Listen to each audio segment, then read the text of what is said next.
This is absolutely frightening legislation, and it's part and parcel with Mark Carney's globalist agenda. But have we heard a single word of protest from the Conservative Party? Not a single word.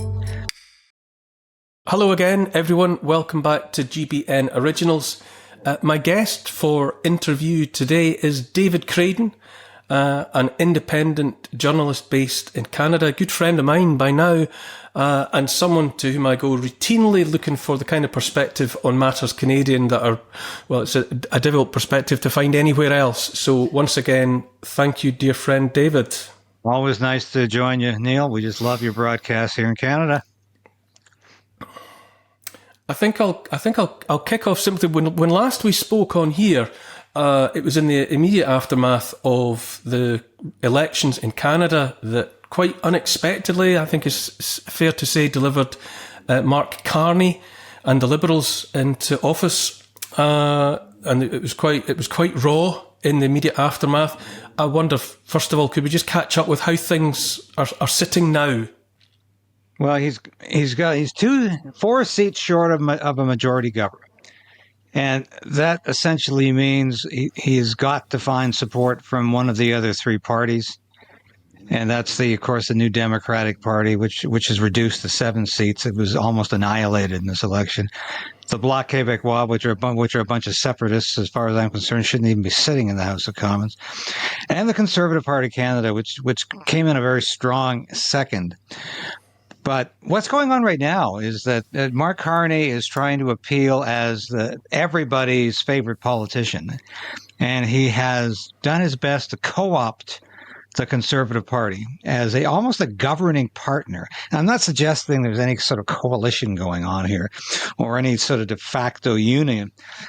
But Pierre Poilievre, the leader of the Conservative Party, is very, very hesitant about criticizing Mark Carney right now because he has to have a by-election to win a seat in the House of Commons. Pierre Poilievre lost his own seat in Ottawa in the last election.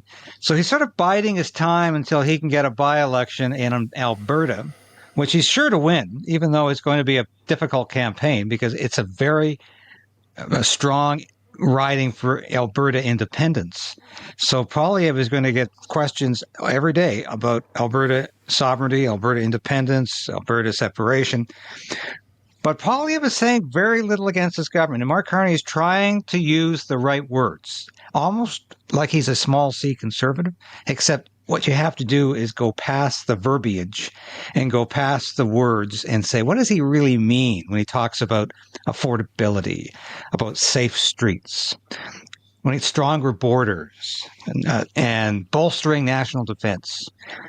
And especially when he introduces bills, because he's introduced a bill last week, Bill C2 is the second piece of legislation he's introduced. It's called the Stronger Borders Bill. And ostensibly, this is about reducing illegal immigration and bolstering the southern border with the United States.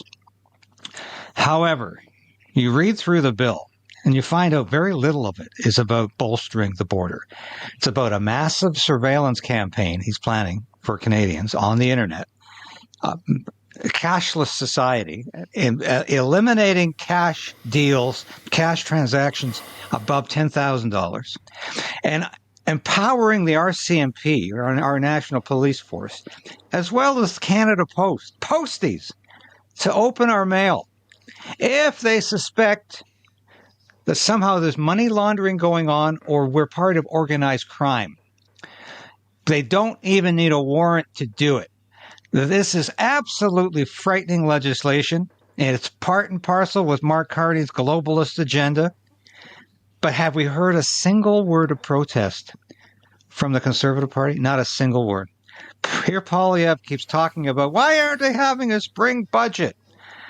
Well, they're not going to have a spring budget. They're only going to be sitting until June 21st, and they're off for the summer months. They're back in September, probably just in time for fall. How unusual, if I can jump in there, yeah. David, how unusual is it in Canada for a leader of a party to lose their seat in an election? I mean, that would be a very significant event in a British general election. But is that something, given the the vagaries of your system that happens. Well, the vagaries of our system are like the vagaries of your system.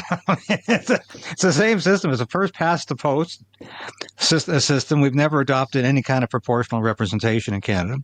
So it's the Westminster system. Just like our parliament is modeled after yours. But is it unusual? Has that happened before? Yeah, you have to go back about 100 years before it's happened before. And it happened to Mackenzie King, which is our longest serving prime minister. He was prime minister during the Second World War. And he had a similar experience during the 1920s. So, 100 years ago. And Sir Wilfrid Laurier, he also had some difficulties in one election. But that's a heck of a long time ago, at least a century. Hasn't happened with a party leader. No. And when you mention as well, you talked about the preoccupation that the powerful have all over the place with use protection or prevention of money laundering as a sort of a Swiss Army knife tool for all sorts of justification for all sorts of legislation. I find it increasingly fascinating because it seems to me that we are governed by organised crime. I feel that the governments of the West are increasingly operating like organised crime, in as much as we see it all across the Western world that the powerful are involved in. I looked at the United States, I looked at the activities of the CIA, but, I looked at the activities of MI6 and various intelligence agencies. They're up to their necks in drug trafficking, human trafficking, arms deals. And in fact, when you see them pretend to get excited about money laundering, it feels to me as if they're getting worried about people getting in on their turf. That we used to, I grew up believing that I lived in a rules-based society and that the law was equally applied to the highest and the lowest, the richest and the poorest. But now it feels like the powerful get to do whatever they want with complete, impunity. And that the rest of it is just to find excuses to get up in the faces of hoi polloi like you and me. Well, precisely. Mark Carney has expressed his desire to impose a digital currency on Canada. Of course, you know him well as the governor of the Bank of England. And I had former Prime Minister Liz Truss on my show about a month or two ago. And she'd had nothing but bad things to say about Mark Carney, his penchant for spending lots of money and printing money.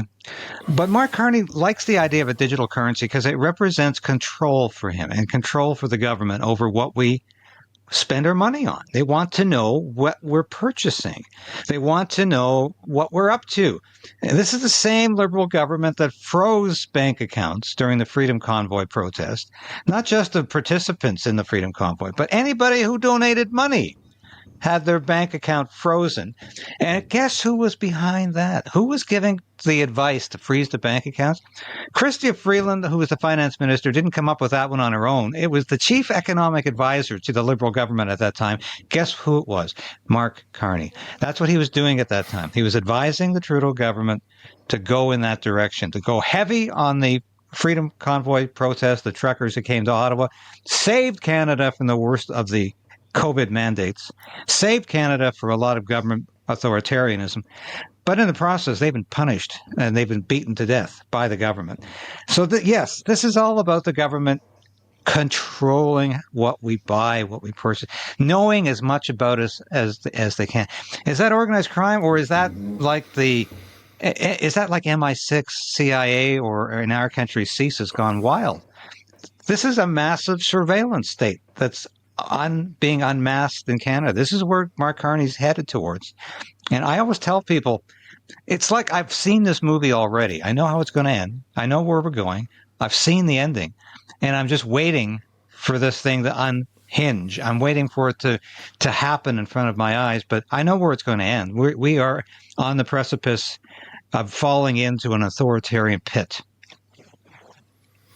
Have you, David, heard tell so far or yet of the Brit Card, which is the shorthand for a proposal from a Labour-leaning think tank in Britain, and the Brit Card is a digital ID card that would effectively be on people's smartphones.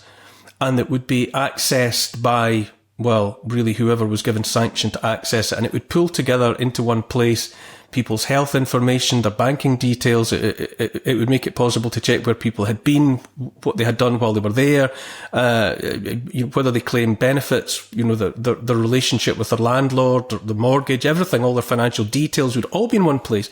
And it's proposed as the Brit Card. And it's just, it's that way where they put something out there, something's out there and it's coming. And it reeks of totalitarianism. It's that endeavour that we're surrounded by, like rising floodwater of the authorities trying to get themselves into a position, where they can track everyone's movement, everyone's thought, everyone's action, waking and sleeping. I wondered if Brit Card was something that you'd heard of, and whether you thought there might be a Canada card coming down the line as well. Well, that's obviously the next phase of this, after we adopt at least a partial digital currency in a cashless society. Of course, we're going to be monitored, and this is part of Bill C2, which is massive government surveillance.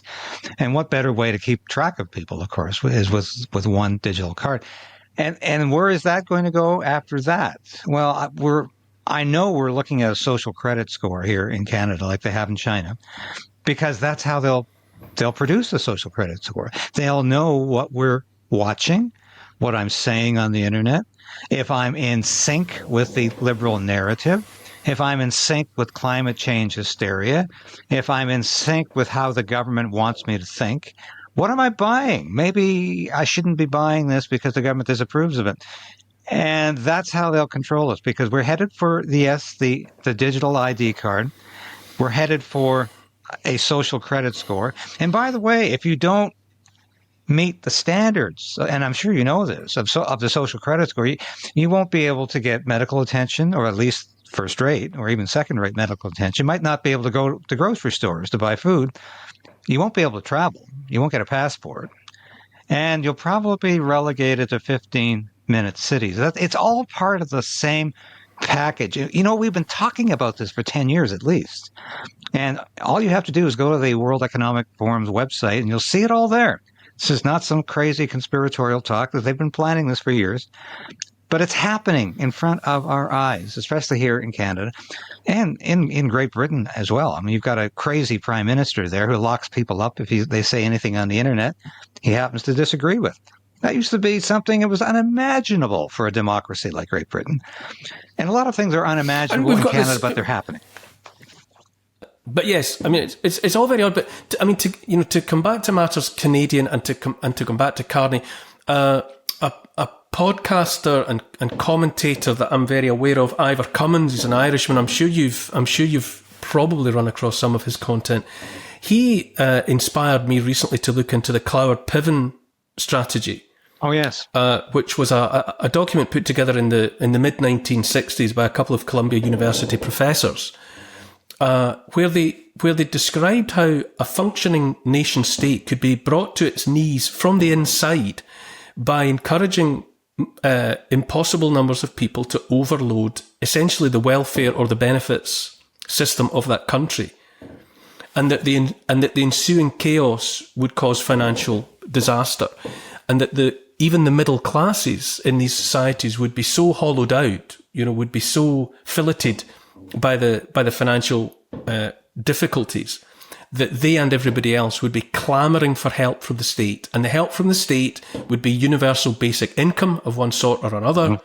And in this day and age, you're talking about a central bank digital currency or some other digital token in lieu of anything that we would previously have recognised as money. But Ivor Cumins talked about the fact and inspired me to look into the fact that since the late 20-teens and into the 2020s, Mark Carney has spoken in various public forums at the London School of Economics, for whom he has written, where he has basically, it's demonstrable that he is interested in seeing the Cloward-Piven strategy unfold in real time in Canada.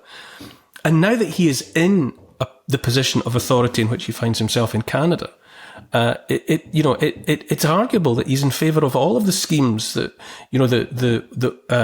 what we called the furlough scheme in the UK, whereby billions of pounds of money with no strings attached were handed out to people in return for staying locked down. Mark Carney spoke in favour of all of those tactics wherever they were applied, and there are so many ways in which it can be argued that Carney is operating with that kind of financial destabilising of the middle classes up to and including the point where they too, like everyone else, becomes helplessly dependent on the state and is prepared to surrender privacy, property, and whatever else just to regain some kind of security and safety. I saw your broadcast on that, and I was quite intrigued because it sort of was, shall we say, in sync with a broadcast I did 3 or 4 weeks ago now, about Mark Carney's designs on the U.S. and Canadian dollar. He has said in the past he wants to devalue them and allow his European friends to reap the benefits of that. He's also talked about the Chinese currency replacing the United States dollar as the global currency of choice, and have China replacing the United States as the global engine of economic growth. And he said that repeatedly. He said it most emphatically in 2019 when, as the governor of the Bank of England, he was speaking at an economic summit in Jackson Hole, Wyoming. And it's quite clear. He says it repeatedly. What his plans are is to replace the United States dollar. And this all becomes intriguing because, of course, Donald Trump endorsed Mark Carney, not once, not twice, but 3 times. So there's something going on there. Obviously, I don't know if Donald Trump's even aware of what Mark Carney has said about the U.S. dollar and about his designs on it. But nonetheless, that's exactly where Mark Carney is coming from. He is all about impoverishing this nation.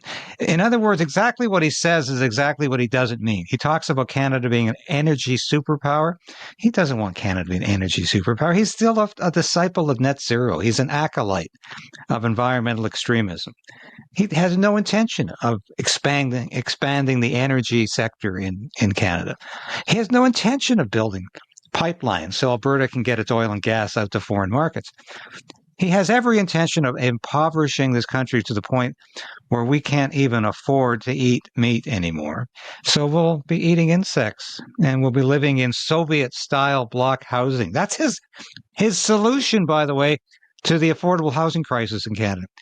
Here in Ottawa, a 1-bedroom apartment is over $2,000 a month rent. That's more than anybody who can live in a 1-bedroom apartment can afford.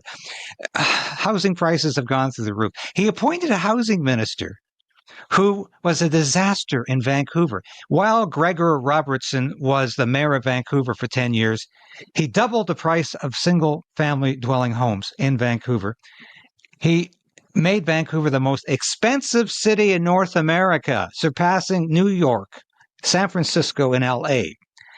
And this is the guy that Mark Carney appointed as his housing minister? Is there something wrong here? Yes, there is. He's appointed a bunch of incompetent people to cabinet because Mark Carney is his own cabinet. He doesn't want advice or counsel from cabinet ministers. He's appointed some of the most incompetent people imaginable for the jobs that they've been entrusted to. Why? Because he doesn't want cabinet ministers telling him what to do. He will decide what to do. Who does Mark Carney serve? Mark Carney, sorry?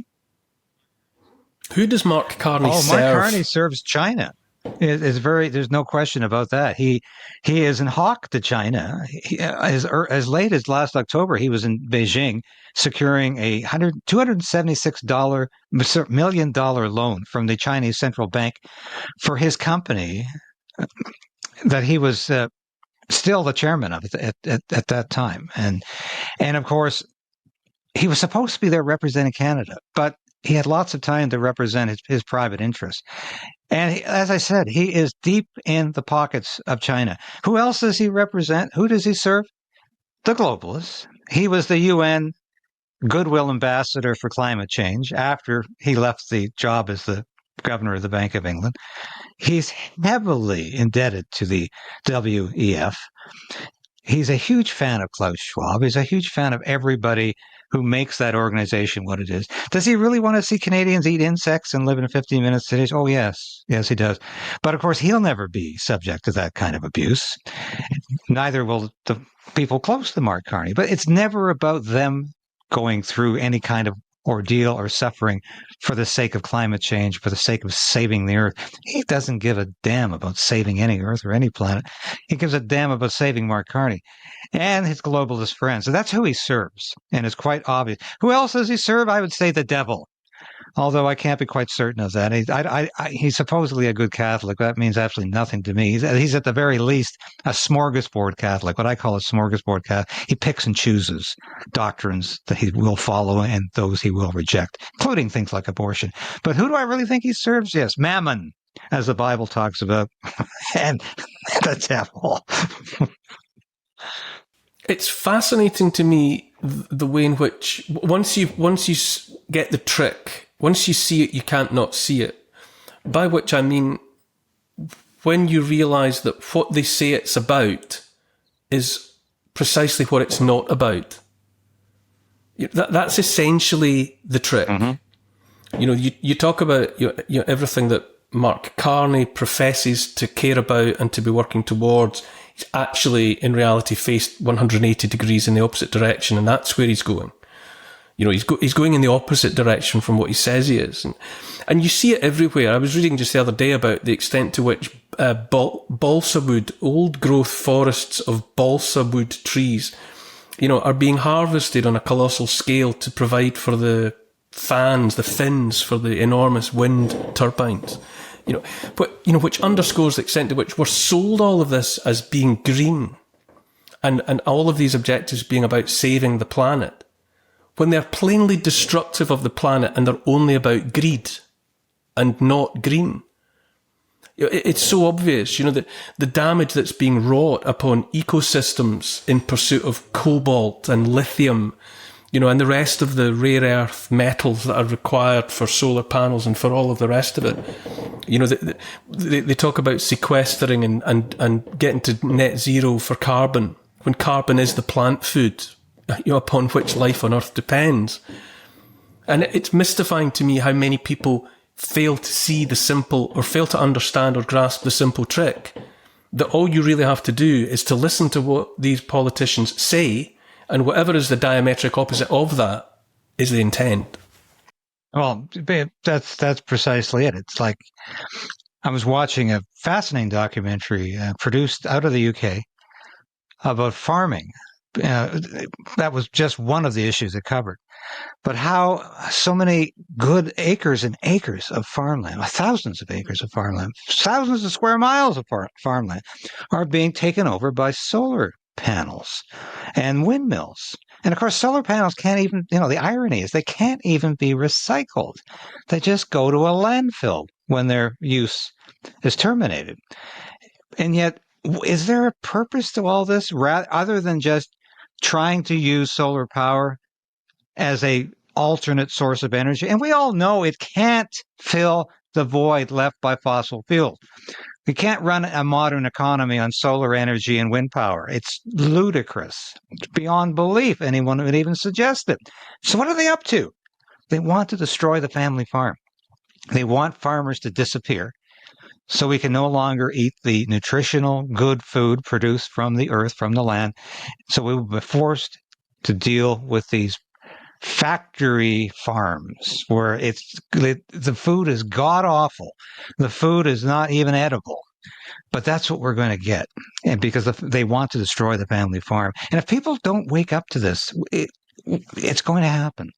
But you talk about Mark Carney being something he isn't. Yesterday he announced Canada is going to spend more on national defense. We're going to finally meet our NATO commitment of 2% of the gross domestic product. We've been talking about this for 10 years.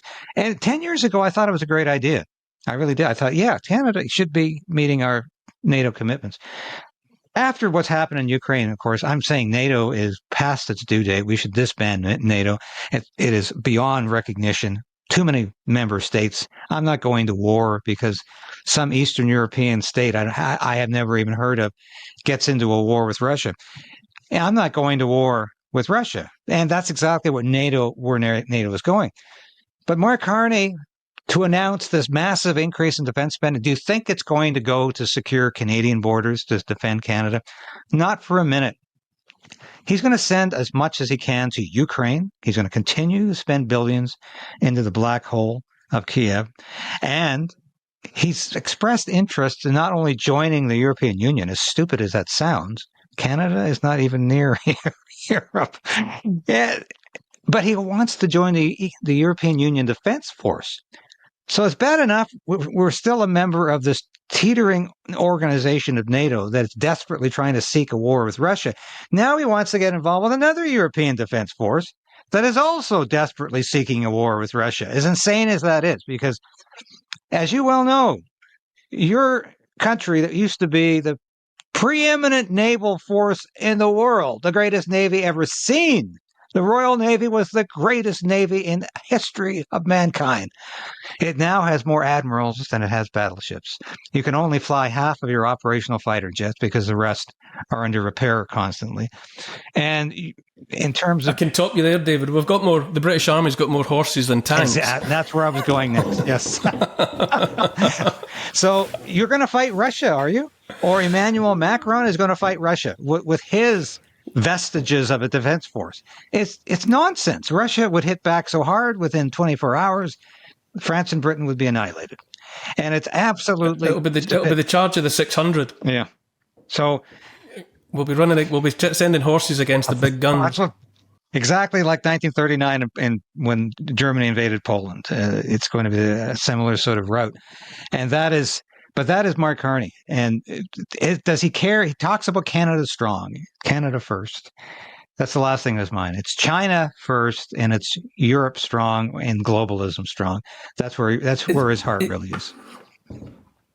Is there any traction, do you think, in what I understand to be ongoing recounts and all sorts of judicial investigations into the counts that took place in various constituencies? I think including in Mark Carney's constituency. But will any of that gain traction, or is it just a distraction?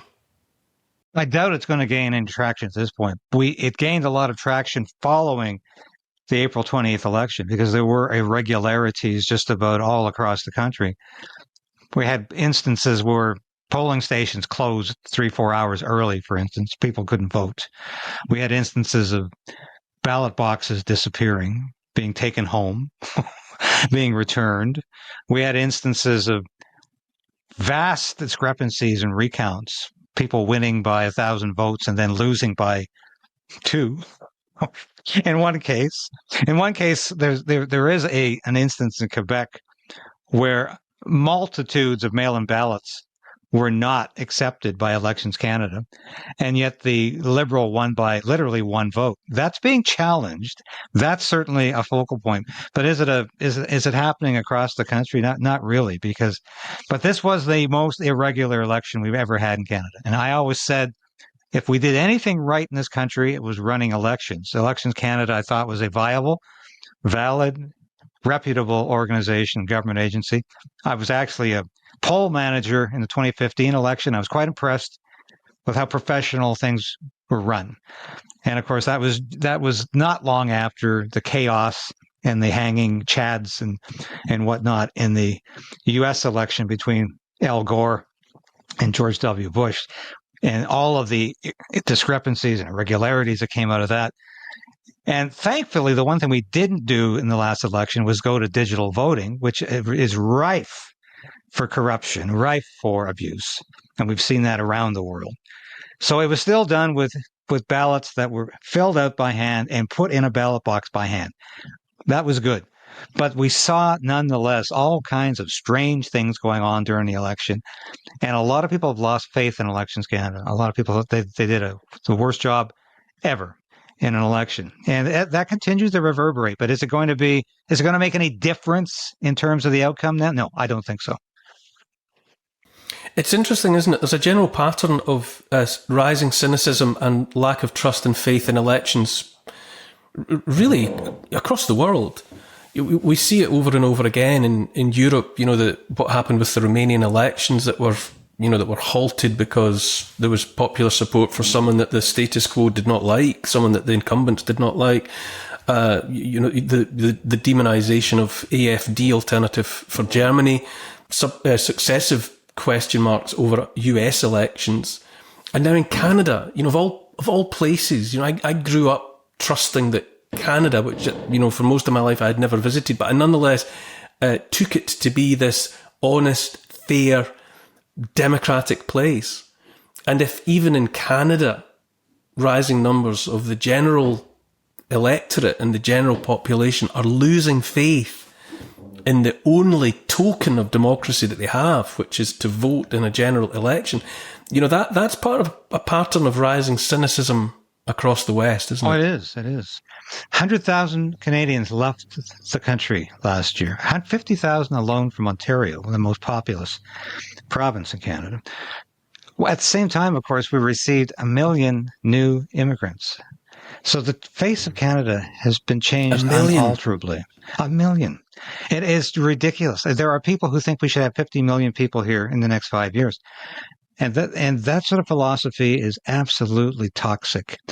I'll tell you this, a personal anecdote. I was at Jimmy Dore's comedy night just over a week Sunday. He came to Ottawa, and I had a chance to interview Jimmy. I know you've talked to him on several occasions.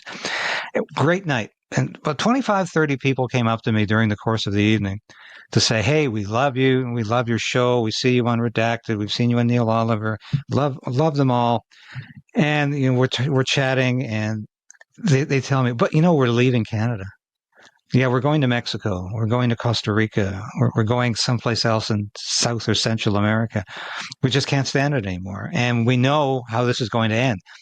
And I got a chill. It's like the hair came up on the back of my neck, because I'm saying, that's exactly what I'm saying every day on my show. Oh, and they say, "Yeah, I know, we hear you."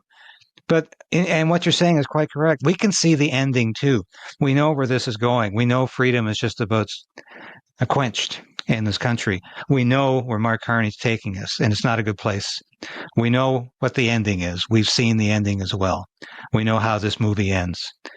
And I was absolutely almost overcome by that. And just completely chilled by what people were acknowledging, and the fact that they were leaving Canada. They had come to that. That's a big decision, to pull up roots and to leave a country like this. I mean, so many millions of people have come here for freedom because they wanted to get away from communism. We accepted so many people after 1968 when Czechoslovakia was overrun. We received so many Hungarians after the 1956 uprising that was crushed by the Soviets. People came here to escape totalitarianism. People came here to escape communism. People came here because we had freedom. We had democracy. Whether it was a liberal or conservative government, there was a commonality, and there was a general agreement about what freedom looked like, what democracy should look like. That consensus is no longer valid because we have a liberal prime minister who has redefined freedom, has redefined what democracy is, has redefined what freedom is. So freedom, when Mark Carney talks about safe streets, he ripped that right out of the Conservative Party platform. And Stephen Harper, former Conservative Prime Minister, who I knew quite well, used to talk about safe streets, safe communities. And he really did mean safe streets that were free from criminals running around, killing you, robbing you. Mark Carney, you know what he means when he talks about safe streets? He means streets that are locked down, curfews, nobody on the streets because they can't leave their homes. That's a safe street to Mark Carney. Same word, same phrasing, totally different meaning. And that's everything Mark Carney does. Shall we go back to 1984? This is new speak. It doesn't mean what it should mean. It means a completely different thing. It just sounds exactly the same, but it's not. Just using the same vocabulary, whole different outcome. You talk about your countrymen expressing a sense that they know how this movie ends. I was going to ask you about the porous border, or let's say you've said 1 million new arrivals in what period of time? A year. A year. And just now we're watching the trouble, protests / riots in Los Angeles. obviously Donald Trump has mobilized the National Guard. The Democrats would appear to be, or are certainly accused of egging on what's happening, and so on and so on. I wonder, given the kind of the rapid pace demographic change that Canada's seeing, is that kind of trouble, that kind of citywide trouble coming down the line for Canadian cities also? Oh, absolutely. For the same reasons? Absolutely. And I made that observation yesterday on my own broadcast. I said, what you're seeing in LA right now is a precursor to what we will see in Canada. And to some extent, we've already seen this, except in Canada, the police simply stand by and watch. And they allow protests to go on that are clearly violating the law. And this bothers me a lot because the government went after a very peaceful protest by truckers in Ottawa, the Freedom Convoy protest, with the full force of the law. 4 or 5 different police forces converged upon Ottawa, and they crushed heads. They beat people. I saw it. I was there. Narrowly missed getting hit myself. But I watched it. I was there for the entire protest. And what is going on with police in this country? If another kind of protest erupts that the government doesn't really want to oppose, the police stand by and watch. I have seen, like, for instance, pro-Hamas demonstrations, and by no means am I in Israel's pocket right now over Gaza. I'm sick of people protesting on both sides of this. Start focusing on your own country and not the Middle East. However, having said that, there have been multitudes of pro-Hamas protests, especially in Ottawa, that have violated the law. They've actually occupied government buildings. They occupied a portion of the House of Commons for half a day. Nobody was arrested. Nobody was charged. Nobody was charged with mischief, like my good friend Chris Barber and Tamara Leach were charged with for being so-called leaders of the Freedom Convoy, who continually told their people not to occupy any government buildings or private property, not to tell the local citizenry anything untoward, and to cooperate with the police in every opportunity that presented itself. What happened to them? They were charged with mischief. The trial went on for a year and a half, and they were found guilty. And that's how the government deals with protests they don't like. But other protests, it's on. And it's going to get worse because they have been told, they know the police will not intervene. You think Mark Carney is going to call in the Canadian military if we have protests like there are in Los Angeles? No. He's going to say, isn't that nice? They're watching cars burn, like a lot of idiot journalists did in LA. I couldn't believe that. I actually heard it. You've got journalists saying, this is not violent protest. These are just people milling about watching cars burn. Oh, well, yeah, I wonder how not a healthy thing to do at the best of times. But watching cars burn, nothing violent about that. No. A person might see parallels between what's happening and, as I say, what happens, when a crime syndicate has reasons to clamp down on anyone treading on their turf. It's not a case of whether or not what people are seen to be doing is de facto primo facie wrong or against the law. It's whether or not the people in charge approve or disapprove of what you're doing. Exactly. Which is very different. It's not about right and wrong. It's not about law and unlawful. It's about we approve of that behaviour or we don't. And where the destruction is approved, well, the destruction goes on. The moment dissent is problematic, then it's time to split some heads. That's precisely it. So I'm not optimistic about where we're going in this country, but I'll keep fighting until it's still a reasonable chance of turning this around. One of the main things that I get from talking to you, David, as we have done before and we will do again in the future, is the fact that what's happening on your side of the Atlantic is so often a painful mirror to consider in relation to what's happening here. up to and including the fact that you're saying you went to see Jimmy Dore this week. I'm going to see Jimmy Dore tomorrow night. Wonderful. At his concert in Glasgow. So we'll have that in common as well.